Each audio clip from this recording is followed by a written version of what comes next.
We are live. It's Brian and Chris from Resolve Technology. And today, Chris wants to talk about a topic we've talked before. I believe we posted it up onto YouTube a few months back. But these Android phones keep getting, not just phones, but tablets too, keep getting compromised with these third-party apps that you can download from the Play Store. And Chris just wanted to give a refresher on that, just to be careful. Yeah. So as you can see here, over 90 malicious Android apps with 5.5 million installs found on the Google Play Store, which is the Google equivalent of the iOS App Store, just for Android. And they got some screenshots here. So as you can see, it's just PDF reader, file manager, QR reader, and file manager. I think we briefly mentioned this before, but you want to check who's the developer of the application, because there's a lot, like, this happens all the time where someone needs Microsoft Authenticator. They go to download it, they type in Authenticator, and they download the first one, but then I know someone that did that. They got billed $40 because it was some paid authenticator app. It wasn't the Microsoft Authenticator app as the first link or the first app displaying on the store there. And this applies to both Android and iPhone. iOS has the same, a little less likely to have malicious downloads on the iOS one, but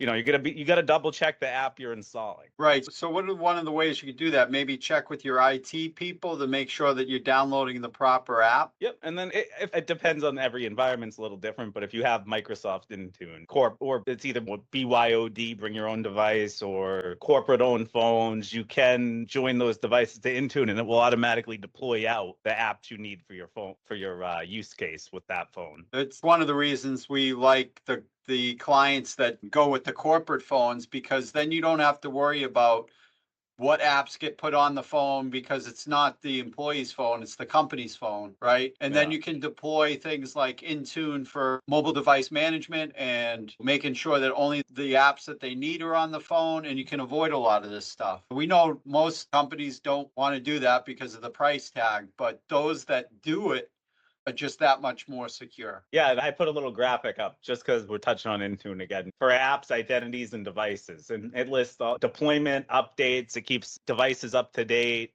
Windows devices, Mac devices, iOS, and Android, I believe. Identities, that would relate to like your login details, your credentials, so your email address at mycompany.com, whatever roles and you're assigned, and then conditional access policies, which we've touched on before with blocking certain regions from signing in, MFA enforcement, and so forth. What identities, what are you allowed to sign in? It's just granular level control. I mean, you can think of it like an on-premise server, right? They all authenticate with their credentials for their computer. Microsoft's just essentially moving that to the cloud through their portals and whatnot. So what we'll do is we'll wrap it there. We'll put that link into YouTube when we upload it.